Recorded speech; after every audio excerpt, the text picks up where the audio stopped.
Today, I am triggered. I am triggered by the self-contradicting influencer who's trying a bit too hard. I am triggered by the scientist who conflates his feelings with facts. And I am triggered by the former lover who judged my beliefs and made me feel like a dopey weirdo. To be clear, I'm not referring to trauma triggers, which is a serious topic to be discussed with a mental health practitioner. But I'm instead referring to the modern-day, pop culture version of the term, used to describe people who offend, annoy, or otherwise vex us. This mundane garden variety triggering happens when we confrontationally lurk too close behind the lackadaisical walker, or carpingly eyeball the clueless person attempting to scan items at a self-checkout. So, why am I, and likely you as well, so nonsensically, disproportionately irked by certain people? It's a complicated question, with an inconvenient answer.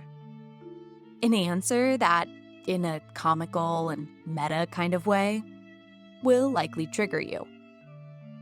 You see, we are triggered by people who embody rejected parts of ourselves. They possess qualities and tendencies that are alive and well within us, albeit buried a few feet under our day-to-day awareness. Accordingly, you can learn a lot of unflattering things about me from my aforementioned triggers. In the words of Nobel Prize winning writer Hermann Hesse, if you hate a person, you hate something in him that is part yourself. What isn't part ourselves doesn't disturb us. The psychic acrobatics required to accept this statement are not advisable for fair weather seekers. The integration of this wisdom into our worldview requires us to face an utterly disconcerting, topsy-turvy kind of truth. We are triggered most by that which we contain.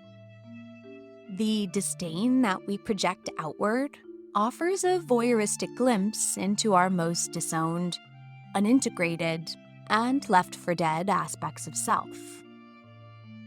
If you cared to make a list of your shadows, an activity that may admittedly only be enjoyable to other strange folks like myself, it is essential to first page through your triggers. Cataloging the people who ruffle your feathers and grind your gears can fling you into a rabbit hole abundantly furnished by abandoned aspects of self. Welcome to the shadow world. Do you radiate with red-seeing rage when someone is messy? Do you lose your marbles in the presence of a liar? Are you catapulted into a fit of muscular spasms by close-minded people? Do you cast the provocatively dressed woman down a metaphorical well in your mind? If so, this may suggest that the most terrifying, unacceptable version of you in your own mind's eye, the you that you have ghosted long, long ago, is a messy, lying, close-minded, promiscuous troll.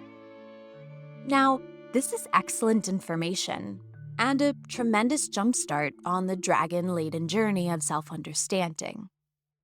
In the words of late psychiatrist Carl Jung, everything that irritates us about others can lead us to an understanding of ourselves. Now, let's be clear about something. It's okay to be triggered. It happens to all of us. Hell, I'm sure it even happens to Jennifer Garner and Tom Hanks on occasion. But what's less okay is when we let our triggers go to waste. When we smush them down even further into the pin-sized black hole of our deepest, darkest depths, thereby preventing their necessary alchemical transformation into gold. And we don't only shift into trigger avoidance gear as individuals, but as a collective as well. As a country, we tend to respond to people who trigger us, not with curious awareness, but anti-exploration. Our puritanical scarlet letter days have never seemed nearer than they do today, with today's version of the prostitute, political naysayer, controversial freethinker, or too powerful royalty figure, drawn and quartered all the same through unfollows and emoji attacks. We avoid uncomfortable emotions and the people who elicit them, as generously demonstrated by cancel culture and wokedom, and then promptly wail as we continue to manifest an Armageddon-like Groundhog Day of literal and metaphorical dumpster fires. When we avoid our personal and collective triggers, and the juicy, unflattering wisdom therein, our shadows stay stuck and manifest as all sorts of unsightly mental, physical, and social maladies. This approach is far from productive and is, at its essence, a childlike strategy for coping with an irritating world. Hiding under the sheets only seems to make the ghosts go away. Astutely articulated by actor John Cleese, the idea that you have to be protected from any kind of uncomfortable emotion is what I absolutely do not subscribe to.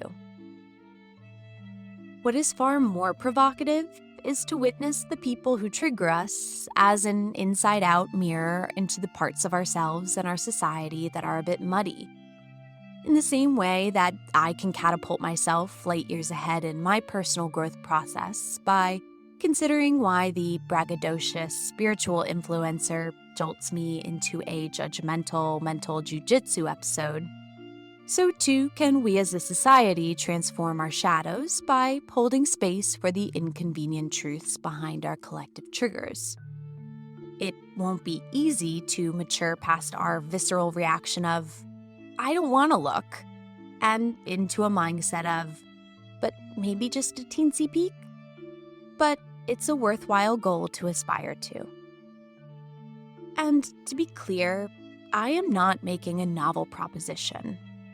In fact, the strategy of embracing the people who trigger us has been adopted by a litany of great minds, including many presidential figures.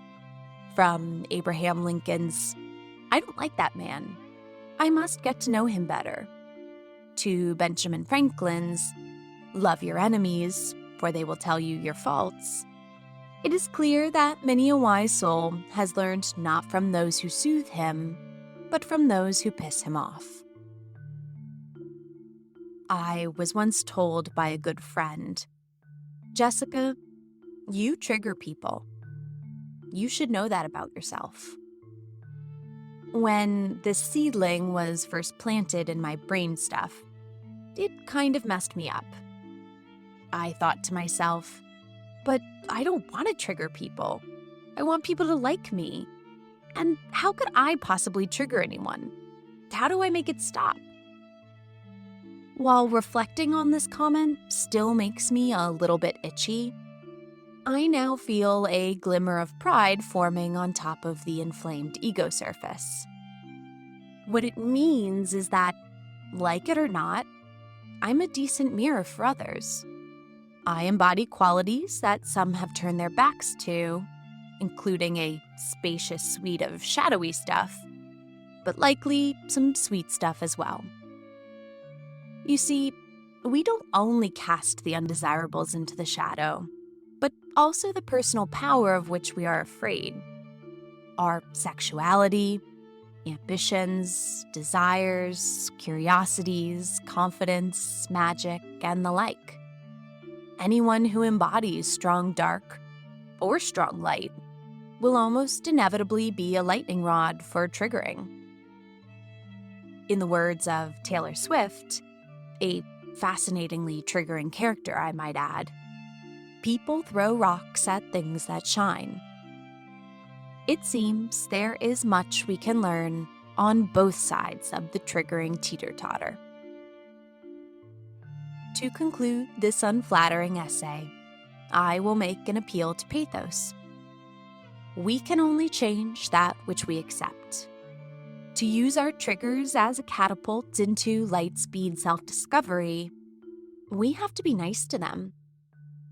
It helps me to think of my triggers as tiny voiced orphans inside of me, poking my insides for attention, squeakily begging for my acceptance.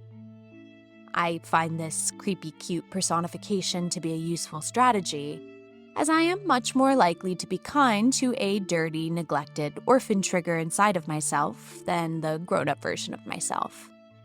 I don't know, the mind is a weird place. For now, I will leave you with one final golden nugget.